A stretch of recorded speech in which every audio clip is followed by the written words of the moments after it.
Salve, salve, Vale do Jaguaribe! Salve, salve você que está em qualquer lugar do mundo, nos acompanhando sempre às quartas-feiras, às 20 horas, aqui no Conexão Unijaguaribe. É importante lembrar que este programa é uma parceria entre o Instituto Vale do Jaguaribe, o IVJ, e a Unijaguaribe. Para o programa de hoje, daremos continuidade ao bate-papo mediado pela professora Tereza Zaranza, o professor Renildo Franco e o professor João Batista Figueiredo. E qual que é o assunto? Vamos continuar falando da jornada de educação, mas especificamente de uma pessoa que é um sujeito histórico muito importante na educação brasileira, que se chama Paulo Freire. Quem foi Paulo Freire, você sabe? Por que ele é tão importante? Por que as ideias de Paulo Freire incomodam tanto? O que é esperançar por uma vida melhor? Se você ficou curioso, então vem com a gente e aguarda só o nosso bate-papo. Até já já! Porque se nós tratássemos essas pessoas com o profundo respeito que elas merecem, porque são gente, e como gente merece serem tratadas como gente, por gente, nós teríamos uma outra lógica relacional dentro da sala de aula. E aí nós teríamos um outro comportamento na relação pedagógica.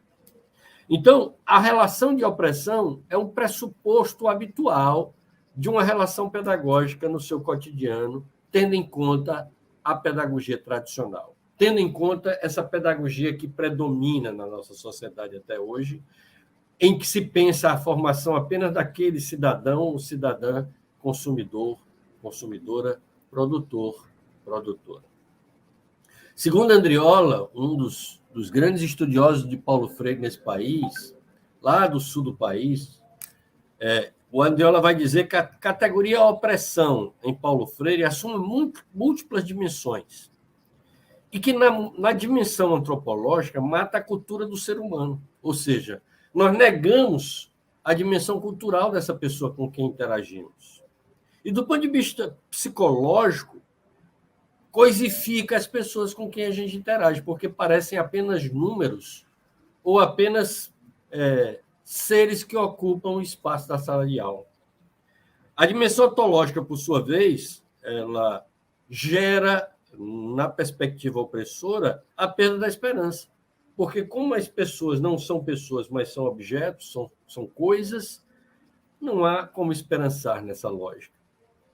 A dimensão econômica, por outro lado, né, ela traz a opressão que permite que, nessa sociedade de uma pequena elite, pequena em todos os sentidos, pequena na sua pequenez, essa pequena elite seja cada vez mais rica e esses pobres, que são maiorias, sejam cada vez mais pobres. Na dimensão política da opressão, há um desenfreamento desse poder central que acredita que é o dono do mundo, acredita que é o dono do Brasil, e impõe ao povo essa lógica opressora desde o centro sobre a periferia.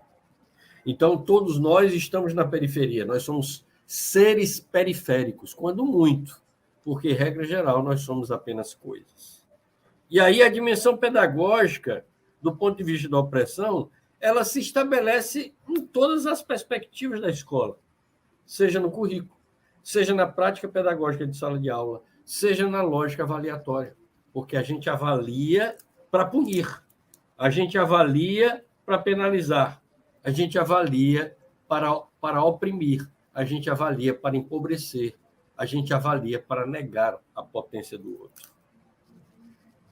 Então, como diria Paulo Freire, se faz indispensável aos oprimidos, às oprimidas, para a luta por sua libertação, que a realidade concreta de opressão já não seja para eles uma espécie de mundo fechado, em que se gera o seu medo da liberdade, do qual não pudessem sair, mas uma situação que apenas os limita e que eles podem transformar é fundamental. Então, que ao reconhecer o limite que a realidade opressora lhes impõe, tenham neste reconhecimento a potência libertadora. Isso é o que Paulo Freire nos diz. Portanto, nós podemos compreender que, no momento em que eu reconheço que esse mundo é um mundo de opressão, eu sou capaz de mudar esse mundo. Eu sou capaz de sair dessa relação opressora. Então, professores e professoras comprometidas com a outra sociedade precisam agir em consonância, precisam de agir de acordo com esse propósito. E agir de acordo com esse propósito é exatamente buscar sair dessa relação de opressão. Seja abandonar a postura de opressor, seja abandonar a condição de oprimido. Porque todos e todas nós estamos carregando em nós essa dualidade. Em muitos momentos agimos como opressores, como opressoras, em outros momentos estamos na condição de oprimidos e oprimidas. Então, por que não mudar isso? Transformando a relação pedagógica como uma relação de possibilidade libertadora? Então, é preciso entender a relação pedagógica como potência de ação comunicativa entre professores e professoras e estudantes, que tem por finalidade a aprendizagem. Por isso mesmo, ela está para além de uma simples conversa, uma simples troca de ideias ou uma imposição de ideologias. Na verdade, uma relação pedagógica deveria implicar num ambiente interativo, né? Um ambiente composto, inclusive, pelo contexto social mais amplo, os seus valores, crenças e paradigmas de cada pessoa envolvida nessa relação pedagógica. Então, se a gente pensar a relação pedagógica, ou seja, a relação professor-estudante, professor-estudante, como uma relação de aprendizagem mútua, nós já saímos dessa lógica habitual de nos ver melhores e ver o estudante como alguma coisa. Naturalmente, tem motivo nessa escolha vários fatores, tais como os princípios que orientam a relação, as opções políticas, a própria ideia de currículo que a gente carrega, a própria lógica da gestão da sala de aula, né? E das atividades a serem propostas. Tudo isso está associado a que educação nós pretendemos oferecer para as pessoas. Então, se nós pretendemos uma educação opressora, basta fazer como a maioria das pessoas faz. Entretanto, se nós pensamos uma relação pedagógica libertadora, a gente precisa compreender que é necessária uma reflexão em torno de tudo isso. Qual é o nosso currículo? Como é que eu gerencio uma sala de aula? Como é que a própria estrutura da sala de aula se consolida? Né? Porque não dá para se pensar numa relação pedagógica pautada em Paulo Freire, numa perspectiva dialógica, em que as cadeirinhas estejam uma atrás da outra, as pessoas olhando umas para as nucas das outras, onde existe alguém que está no tablado, diante de um quadro, com a autoridade única de definir o que é certo e o que é errado, e ninguém mais pode questionar essa afirmativa. Isso não é uma educação dialógica. É preciso, portanto, uma educação que reconheça que o processo educativo ele não é só apenas aquele momento da prova. O processo educativo é cada encontro, é cada contexto de vida, é o cotidiano da sala de aula. Então, cada momento nosso na relação de sala de aula é um momento precioso para a gente pensar na educação e para agir na superação dessa resistência natural diante das situações opressoras. Então, como é que eu posso sair desse processo de opressão? Primeiro de tudo, reconhecendo que eu quero ter uma outra atitude na minha relação diária de sala de aula. Eu quero ser um professor, eu quero ser uma professora que pense o bem das pessoas, que queira um bem socialmente compartilhado. E, nesse sentido, portanto, eu não vou agir de forma arbitrária, autoritária, impositiva, eu vou agir em parceria com as pessoas. Então, a própria relação ela tem que ser uma relação reencantada, como diria Hugo Asman. Então, pensar o reencantar da educação também é um atravessar com essa outra alternativa do cotidiano da sala de aula. Né? E aí a gente é capaz de superar essa resistência, porque a gente vai oferecer para os estudantes, para as estudantes, a compreensão de que a gente não está ali para continuar a alimentar o processo opressor, mas que a gente está ali para ser parceiro, para ser parceira, buscando uma outra lógica alternativa. Então, nesse novo paradigma educativo, há um tripé constituído pelo educador ou educadora, pelo educando, pela educanda e pelo contexto social mais amplo. Então, é esse tripé que vai possibilitar que o advento do aprender se estabeleça. Mas, para isso, é preciso entender que o diálogo é um ato de amor. Então, conversar com as pessoas na sala de aula, pensando numa perspectiva de Freire, não é simplesmente conversa fiada. É transformar esse diálogo em algo edificante. É colocar o diálogo como um ato de amor. Então, eu preciso ter essa postura de amorosidade em relação aos meus estudantes. Eu preciso ver nos meus estudantes, nas minhas estudantes, alguém capaz de ser mais.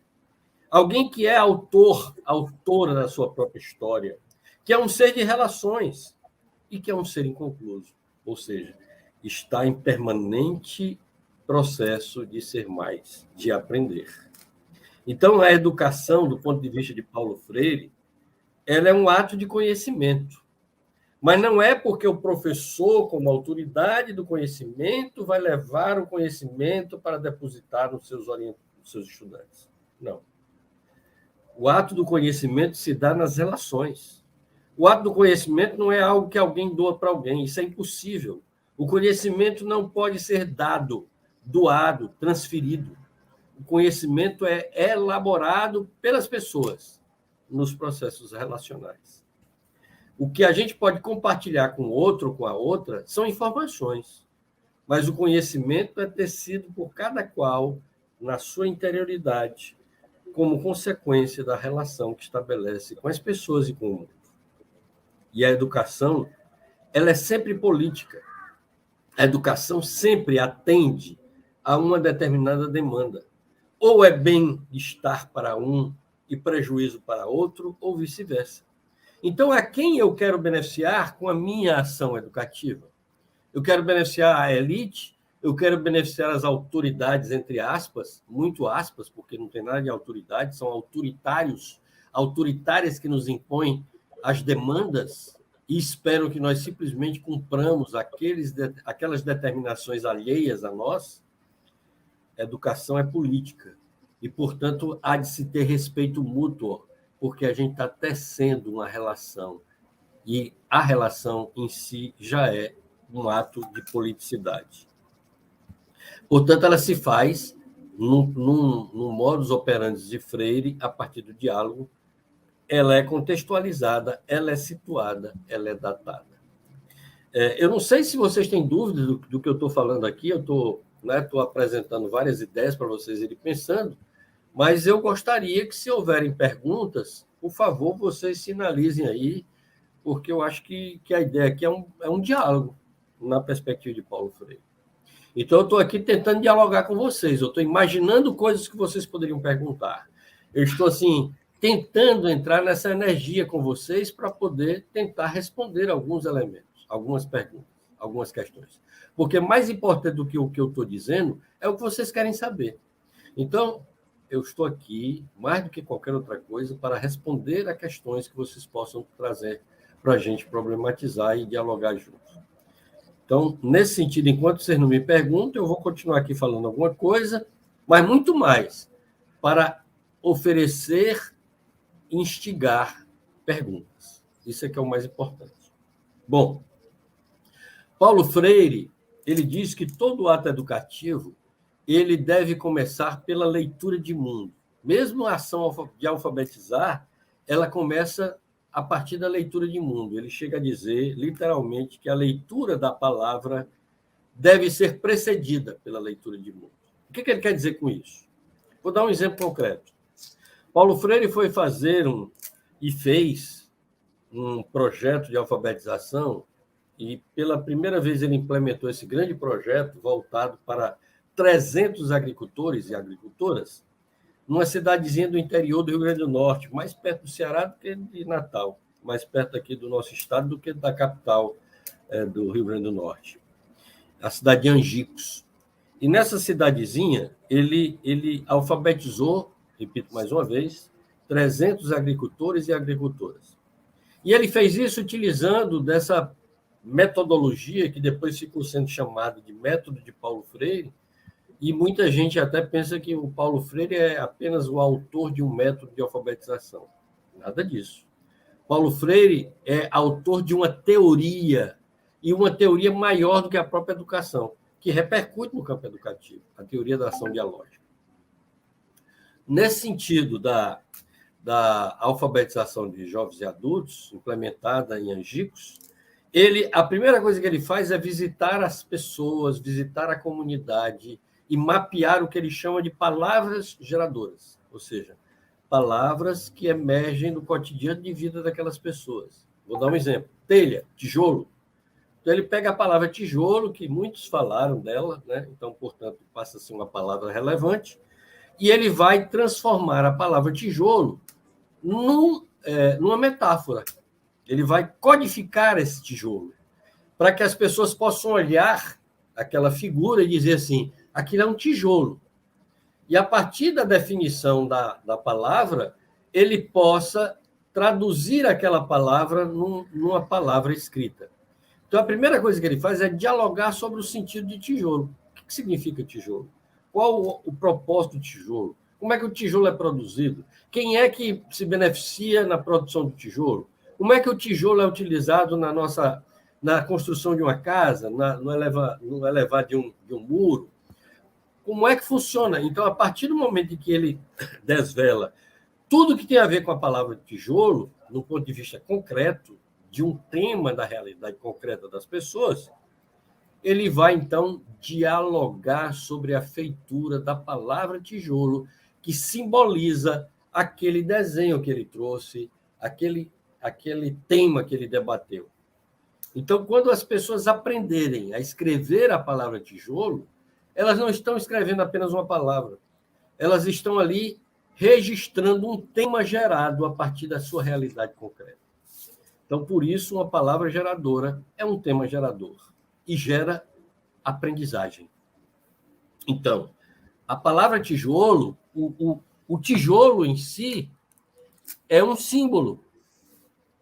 E ler no mundo o tijolo é uma leitura de mundo.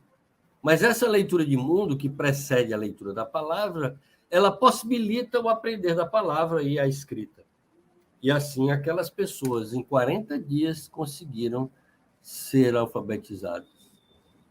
Aquilo foi tão importante que fez com que Paulo Freire fosse chamado para Brasília para projetar isso para o Brasil inteiro. Naquele tempo, nós tínhamos uma enormidade de analfabetos, ainda maior do que hoje temos, muito maior do que hoje temos.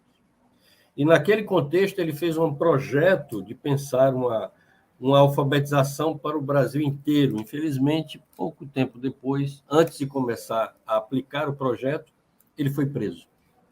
Passou 75 dias na prisão e, na sequência, ainda teve que ser exilado, indo embora. E, ao ir embora, passa na Bolívia, da Bolívia vai para o Chile, no Chile ele passa alguns anos, na sequência vai para os Estados Unidos como professor visitante em Harvard, e de Harvard vai para Genebra para assumir um cargo importante, onde ele teve a oportunidade de levar a sua proposta de educação para vários países das Américas e das Áfricas. E, nessa lógica, né, Paulo Freire trazia como pressuposto a ideia de que nós tínhamos que sair daquele paradigma cartesiano, onde o sujeito é que pensa o objeto e o objeto é apenas uma expressão do sujeito, que dá significado ao objeto. Para Paulo Freire, um novo paradigma epistemológico e educativo precisava acontecer. E, nesse novo paradigma, nós não tínhamos mais essa relação objeto-sujeito, ou sujeito-objeto, mas sim seres humanos que interagem no mundo para produzir conhecimento.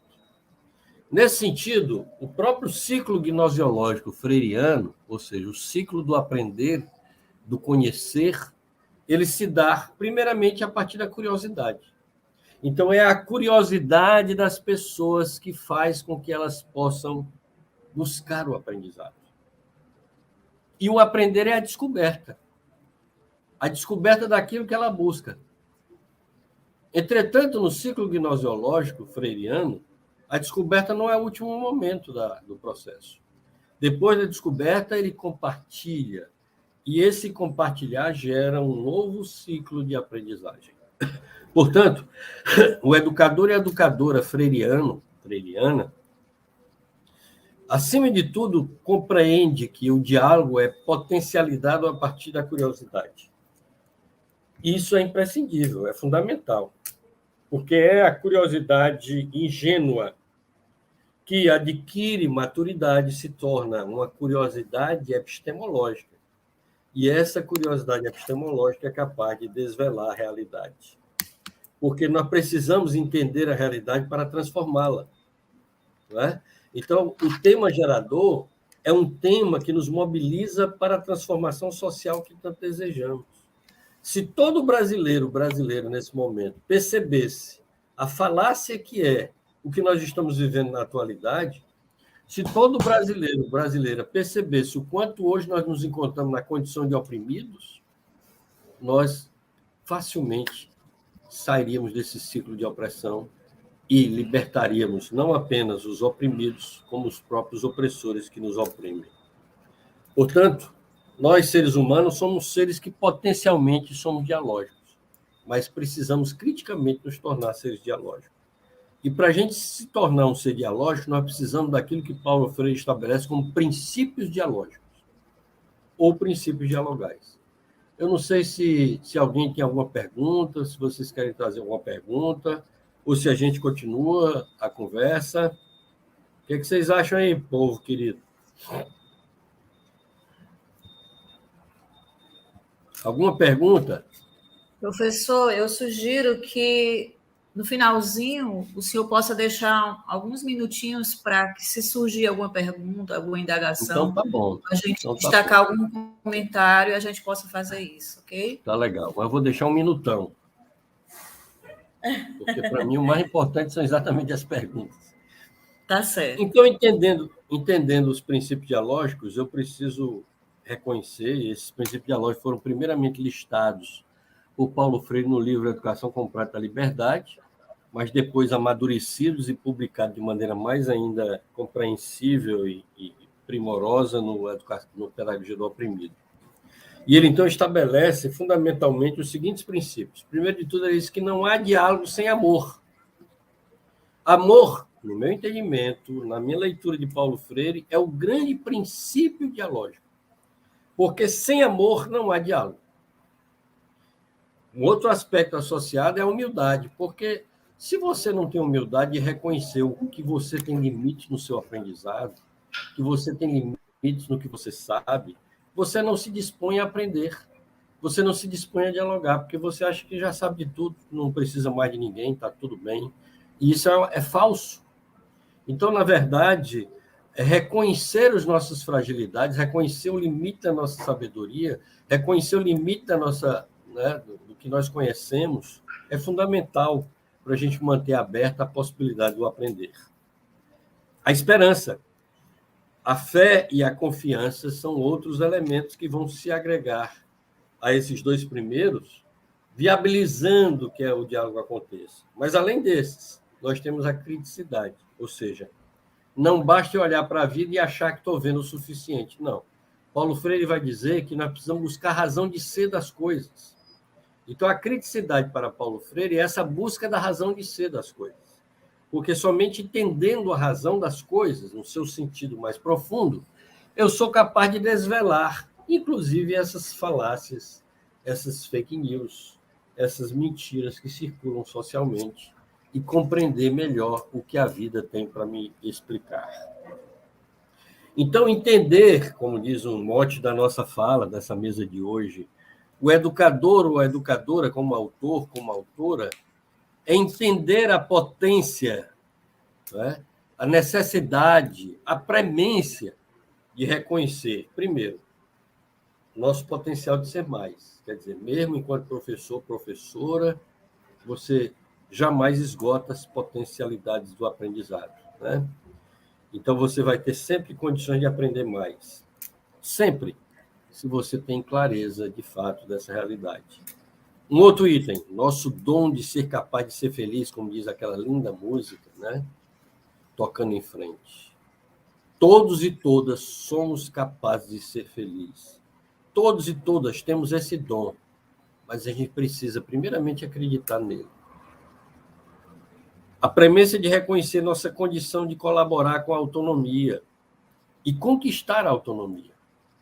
Hoje à tarde eu estava dando uma entrevista para o Povo, né, para o Sistema de Comunicação do Povo, numa live ao vivo, falando sobre a importância de Paulo Freire, né? E o entrevistador ele me perguntava assim, mas afinal de contas, como a gente pode entender a autonomia, né? E aí a gente estava comentando exatamente que a autonomia não é autoritarismo de achar que nós damos conta de tudo. Ou seja, não é uma postura egocêntrica. Autonomia é parceria. Autonomia é reconhecer que nós temos o dom, o poder, a capacidade, entretanto, nós precisamos das pessoas para poder viabilizar esse acontecimento.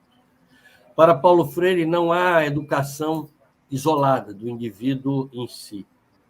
Para Paulo Freire, não há possibilidade de transformação social das pessoas isoladas em si. Para Paulo Freire, tanto a educação como a transformação social do mundo só é possível na parceria, na solidariedade, na cooperação. Portanto, uma pedagogia dialógica, uma teoria de educação dialógica, ela é essencialmente uma teoria de colaboração. Nós precisamos da colaboração, precisamos colaborar para conquistar a autonomia. A premissa de reconhecer nossos anseios libertadores também é fundamental, porque é preciso entender que, por melhor que seja a gaiola dourada, rica, maravilhosa, é uma gaiola dourada. É uma prisão. Então, não vale muito, não vale a pena, não é legal a gente continuar preso, por melhor que seja a nossa prisão. Porque a liberdade ela é uma conquista essencial para a nossa condição de ser humano. A prisão é desumanização. A prisão é falsa realidade. Porque, enquanto seres humanos, ontologicamente, somos seres da liberdade. Nós vamos sempre querer a liberdade, mesmo quando a gente renega essa liberdade por medo do que ela pode gerar. E, finalmente, ainda queria dizer da nossa capacidade de aprender ao ensinar e ensinar ao aprender, porque isso vai nos empoderando, mas não, repito, aquele empoderamento egocêntrico, mas aquele empoderamento que reconhece que na parceria a gente é muito mais.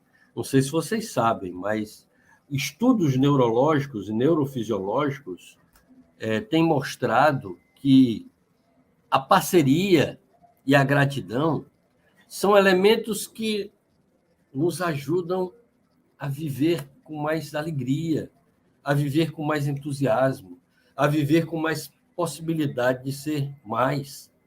Então, você fazer junto com as outras pessoas faz toda a diferença. Você trabalhar em parceria faz toda a diferença. É preferível você tirar uma nota 8, né, tentando fazer uma analogia. É preferível uma nota 8 numa equipe legal do que uma nota 10 você sozinho. Tenha uma certeza desse fato. É uma metáfora pobre, precária, mas que ressalta o que a gente está querendo dizer. É que na parceria, o engrandecimento do indivíduo é muito maior do que fazendo sozinho. Então, é humano a nossa necessidade de fazer junto.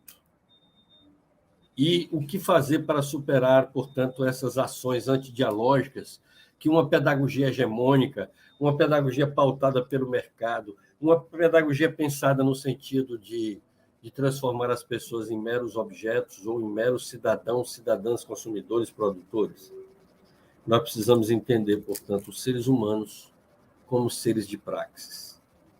A palavra praxis é uma palavra simples, mas complexa. Paulo Freire, inclusive, teve a oportunidade e o privilégio de conhecer o autor de um dos mais extraordinários livros que tratam desse conceito de praxis, que é o Sanches, né, um mexicano. E ele teve o privilégio de conhecer o Sanches, o Adolfo Sanches, e Paulo Freire vai traduzir de maneira muito simples aquela obra extraordinária que Adolfo Sanches nos lega, né? Ele vai dizer que praxis é ação, reflexão, ação. Ou seja, ao fazer algo, eu vou refletir sobre o que eu estou fazendo, para que eu possa tornar o meu fazer melhor. E isso cada vez, sem final. É um ciclo permanente e virtuoso. porque isso vai qualificando a nossa ação. Vou pegar um exemplo simples, uma cadeira. Se eu vou tirar uma cadeira de um lugar para outro, se eu faço isso com consciência e eu reflito sobre a minha ação, eu tenho tudo para fazer melhor na segunda vez.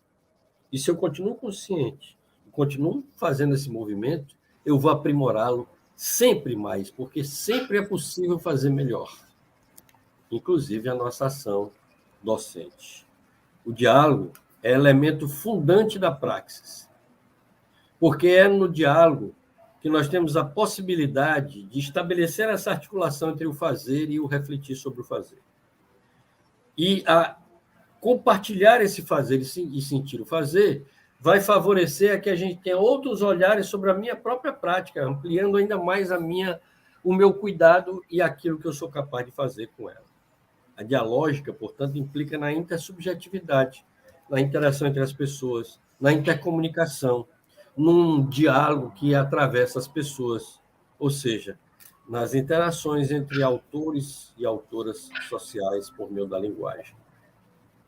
É preciso entender, portanto, o lugar do diálogo, né? Eu acho que vocês têm ouvido, já viram, né, alguns estudos, livro da Jamile, tratando do conceito de lugar de fala, né? E nesse lugar de fala implica na qualidade inerente ao ser que vive uma experiência e de falar sobre essa experiência. Quando eu falo de lugar de diálogo, é essa possibilidade interativa que nós temos de seres que trazem do seu lugar a sua experiência, compartilharem essas experiências e reelaborarem-na de uma maneira parceira para que ela ganhe ainda mais riqueza. Portanto, busquemos em Paulo Freire categorias, conceitos tais como situação limite, tema gerador, ação dialógica, ato limite, utopia, inédito viável, como motes, como motivos, como temas geradores capazes de fazer com que a gente se torne ainda melhor do que somos. A teoria dialógica da ação de Paulo Freire traz como características fundamentais 4 eixos: o eixo da colaboração, o eixo da união, o eixo da organização e o eixo da síntese cultural. Então, esses são os 4 eixos que constituem, sinteticamente, a teoria da ação dialógica. A colaboração ela se opõe a uma postura de conquista, de derrota do outro, de superação do outro a partir dos embates. Colaborar significa fazer junto, trabalhar junto, ter essa parceria. Já a união, ela enfrenta a lógica do dividir para dominar, porque unidos nós somos fortes. Unidos, quando esses 5 dedos se unem, eles têm muito mais força do que se for só um dedo. Organização. A organização é essa coisa do ordenamento, da ação ordenada de grupos e indivíduos que impede a manipulação.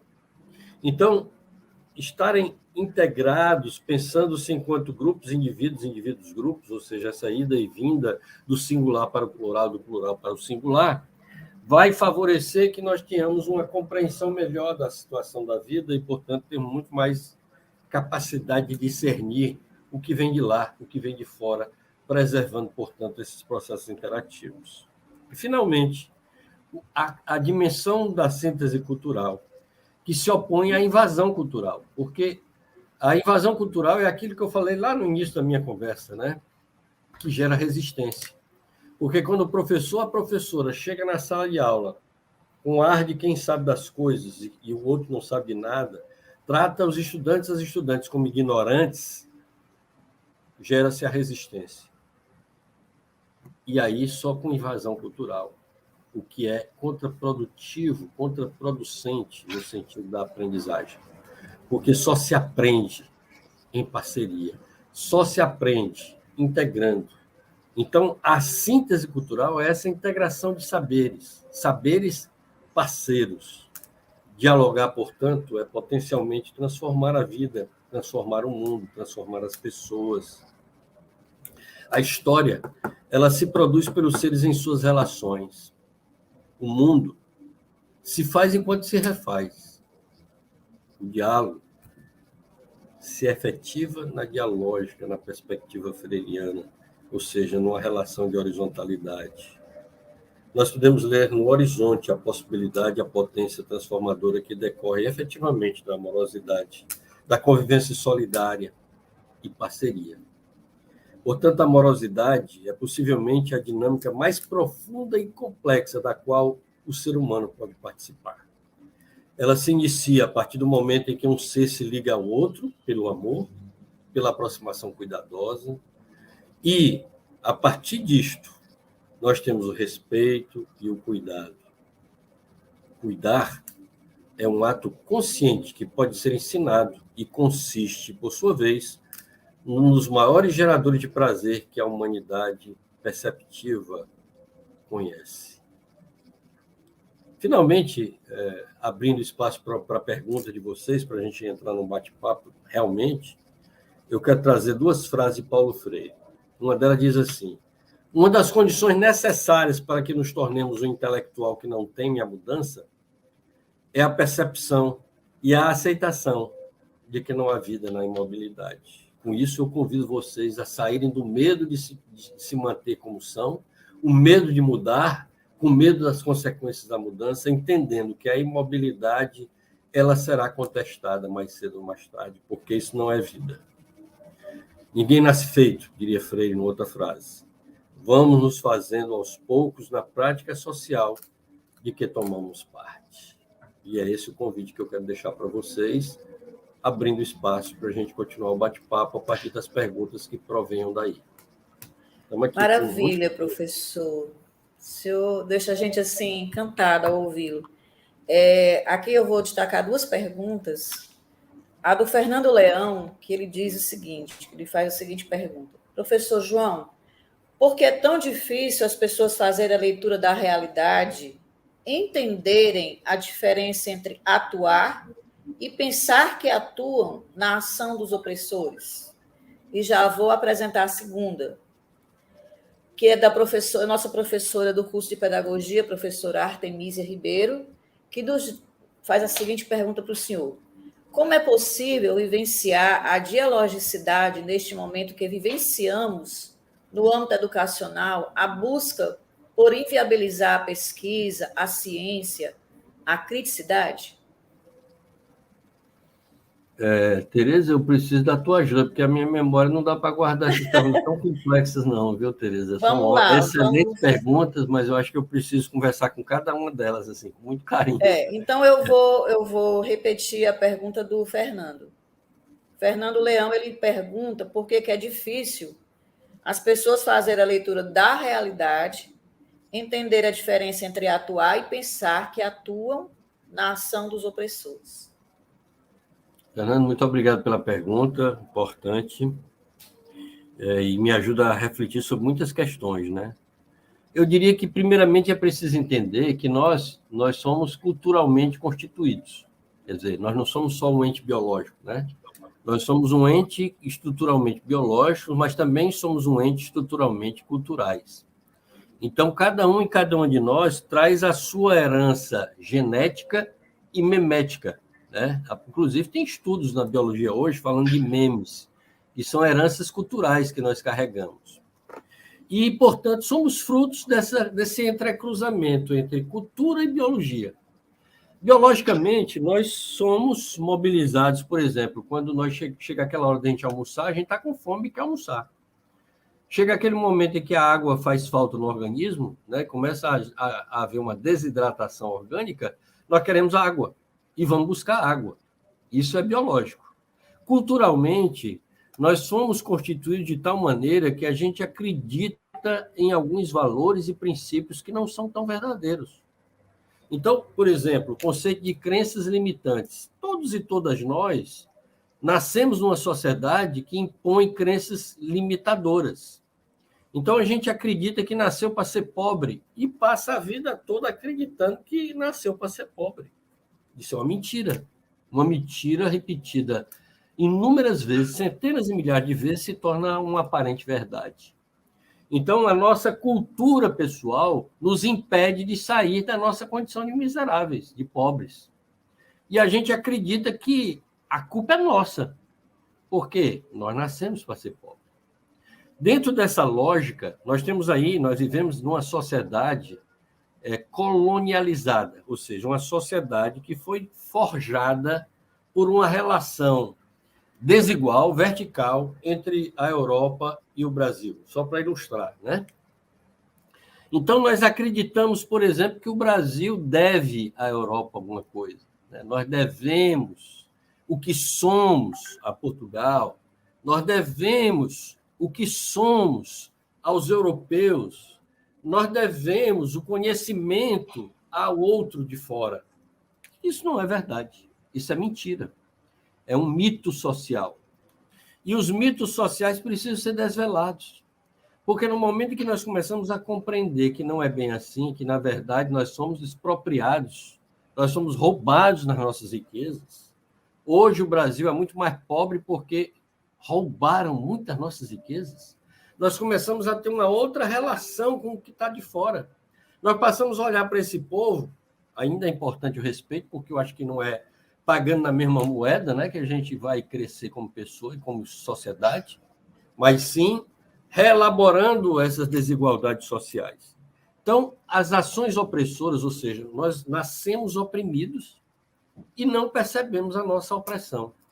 Portanto, ao não nos percebermos oprimidos, a gente acha que tem autonomia e liberdade para fazer as coisas, quando, na verdade, não temos, porque quase sempre nós apenas representamos papéis. Então, nós somos muito mais atores representando um script criado, escrito para nós, como, por exemplo, você não deve questionar, você não deve problematizar, você deve aquietar, você deve ficar quieto, você tem que ser submisso, você não pode estar discutindo coisas, você não pode ser, rebelde, você tem que ser comportado, e comportado é ficar calado, é aceitar as coisas tais como são. Isso é uma lógica opressora. E a gente repete e reproduz essa lógica opressora todo dia em sala de aula, dentro de uma educação autoritária, de uma educação tradicional, de uma educação opressora. Então, no momento em que eu começo a perceber que não... Epa, peraí, por que tem que ser assim? Por que eu não posso perguntar? Por que eu não posso problematizar? Por que eu não posso mudar a minha condição aqui? Ora, se nós somos seres históricos, frutos da história, nós somos capazes de escrever a nossa história e reescrevê-la e mudá-la. Então, eu posso ter nascido pobre, miserável, num lugar pequeno, onde eu não tenho como fazer nada. E ainda assim, eu posso fazer a diferença e modificando o meu lugar, a minha casa, as minhas relações, e daqui a pouco eu sou capaz de ser alguém muito maior do que eu imaginei na vida. Então, a utopia significa um lugar que ainda não é, mas que pode ser. E é isso que o Freire nos traz. Nós somos capazes de ser mais. Então, respondendo ao Fernando, eu diria que a primeira coisa que precisa acontecer é a tomada de consciência. É a gente ser consciente de que estamos agindo à mercê da nossa própria verdade, imposta a partir de fora. Eu posso compreender que eu não preciso estar aqui no cabo da enxada. Eu posso perfeitamente transformar minha jornada. Não quer dizer que capinar seja ruim. Não quer dizer que quem está no cabo da enxada está errado. Não. Eu posso ser um agricultor e fazer a grande diferença na agricultura. Eu posso transformar a minha casa, o meu cantinho, num lugar de produção extraordinária a partir da agricultura familiar. Eu posso tornar a produção da minha agricultura algo a ser vendido fora, a partir da agricultura orgânica. Eu posso transformar aquilo em bens compartilháveis e que me enriquecem como pessoa. Eu posso fazer prodígios quando eu tenho consciência dessa capacidade. Mas a primeira coisa é tomar consciência desse fato. E a segunda é agir para modificá-lo. Então, eu acho que todos e todas somos capazes de nos tornar autores, autoras da nossa própria história. Eu não sei se respondi, Tereza, mas pelo menos tentei aqui fazer um ensaio. Eu creio que sim, né? Pelo menos eu compreendi muito essa questão dessa conscientização das nossas ações. Elas vão de encontro à resposta, à pergunta do Fernando. E para encerrar, porque a gente já está chegando aqui 9 horas, A pergunta da professora Artemísia, que ela vai falar um pouco dessa dialogicidade, nesse momento meio tumultuado que vivemos, no âmbito educacional, a busca por viabilizar a pesquisa, viabilizar a ciência e a criticidade. Como é que é possível vivenciar essa dialogicidade nesse tempo, em meio a tudo isso? Olha, é trágico, né? Essa pergunta casa muito bem com o momento atual, quando nós temos uma redução de 97% do investimento em ciência no país, né? Isso é um absurdo, nós temos que lutar para mudar essa condição, porque, de fato, isso implica na redução de bolsas e projetos, né, de pesquisa científica importante que nós temos no Brasil. Como enfrentar essa situação? Com resistência. Reexistir é a palavra mais importante nesse momento, diante da pandemia, diante dessas loucuras de Brasília, diante dessa situação que o mundo está vivendo. Reexistir significa existir a partir de uma outra lógica, né? Então, eu preciso entender que, mesmo que eu não tenha recurso, eu sou capaz de fazer alguma coisa. Não estou defendendo aqui uma acomodação à falta de recursos. Claro que não. Nós temos direito de ter recursos para a ciência no país. Nós temos direito de ter um bom salário como professores e professoras. Nós temos direito a buscar a melhoria das nossas condições. Nós temos direito em ter uma sala de aula confortável, agradável, satisfatória, que me possibilite o aprendizado. Eu tenho o direito de lutar e buscar minhas melhorias. Isso é um direito que nos assiste. Entretanto, enquanto eu não sou capaz de conseguir aquilo que me é dado, aquilo que me é de direito, vamos colocar assim, eu vou buscar utilizar as minhas condições atuais para fazer com que as condições melhores aconteçam. Eu tenho que fazer hoje o que eu posso para que eu possa fazer amanhã o que ainda não posso fazer hoje, diz Paulo Freire para a gente. Parafraseando um outro grande nome da história desse país, desse planeta, que é São Francisco de Assis, inclusive. Então, nós podemos perfeitamente acreditar, porque é o nosso esperançar que nos mobiliza para diante. Se eu desanimo diante dessa adversidade, eu vou estar corroborando com esse povo perverso que quer, na verdade, a nossa negação, que, na verdade, quer nos empobrecer cada vez mais, que, na verdade, quer que a gente desapareça como ser humano e se torne apenas um objeto. Então, meu convite a todos e todas é lembrar que eu trouxe aquela música do Gonzaguinha para inspirar a nossa conversa, porque, efetivamente, nós somos as marcas de tantas pessoas, e como marca de tantas pessoas, nós somos capazes de fazer esse mundo melhor que desejamos, porque a gente precisa ser o que a gente espera encontrar no mundo. Então, se eu quero um mundo melhor, eu me torne uma pessoa melhor. Se eu quero um mundo de solidariedade, que eu me torne solidário. Se eu quero um mundo de alegria, que eu expresse e potencialize a alegria, mesmo diante das adversidades, trabalhando para superá-las, mas entendendo que eu carrego em mim o dom de ser capaz de ser feliz. Que maravilha, professor. Eu ficaria a noite inteira escutando o senhor falar de Paulo Freire, falar da vida, falar da docência. Maravilhosa a sua fala, a sua palestra, né? Uma conversa assim tão prazerosa, tão encantadora. Eu que estou na educação, professor, já há 41 anos, já sou professora aposentada, mas estou no curso de pedagogia da FVJ, e para mim eu estou sempre aprendendo com pessoas como o senhor, que traz esse brilho no olhar para falar do grande Paulo Freire. A professora Artemísia, que agradece ao senhor, resistência sempre contra a opressão, que sejamos luz. E o Fernando, que o senhor respondeu à primeira pergunta, disse: obrigada, professor, excelente resposta. Eu estava precisando dela para fazer um trabalho que meu orientador passou. Que bom, né? E aí, na sua fala, do início ao fim, eu destaquei algumas palavras, né, que fizeram parte desse percurso todo e que levou a gente a ter uma aula freiriana. Sonho, esperança, resistência, opressão, dialogicidade, reencantar, praxis, curiosidade, amor, humildade, criticidade e tantas outras, mas eu destaquei essas que foram palavras fortes, né? E com elas, trago meu agradecimento mais uma vez por essa noite maravilhosa.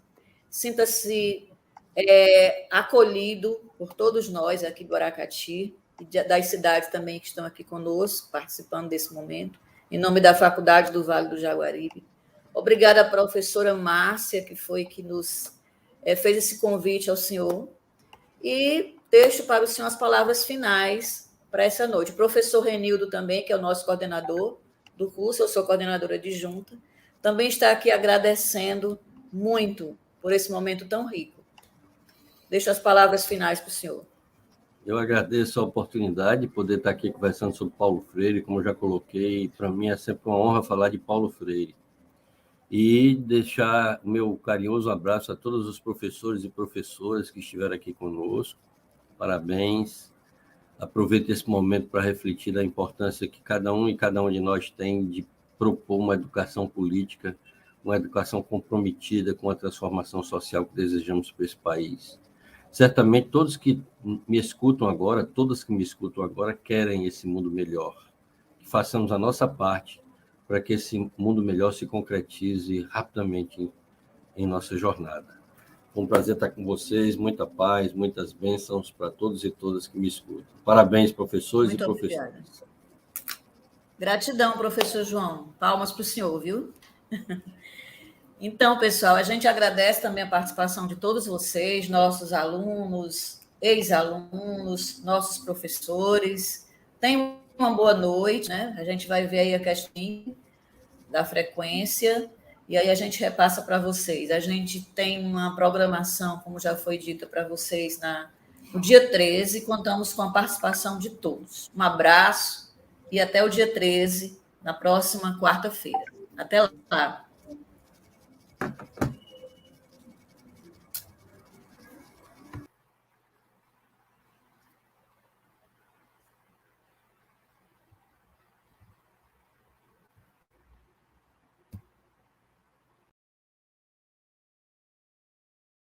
E então, você gostou do nosso programa?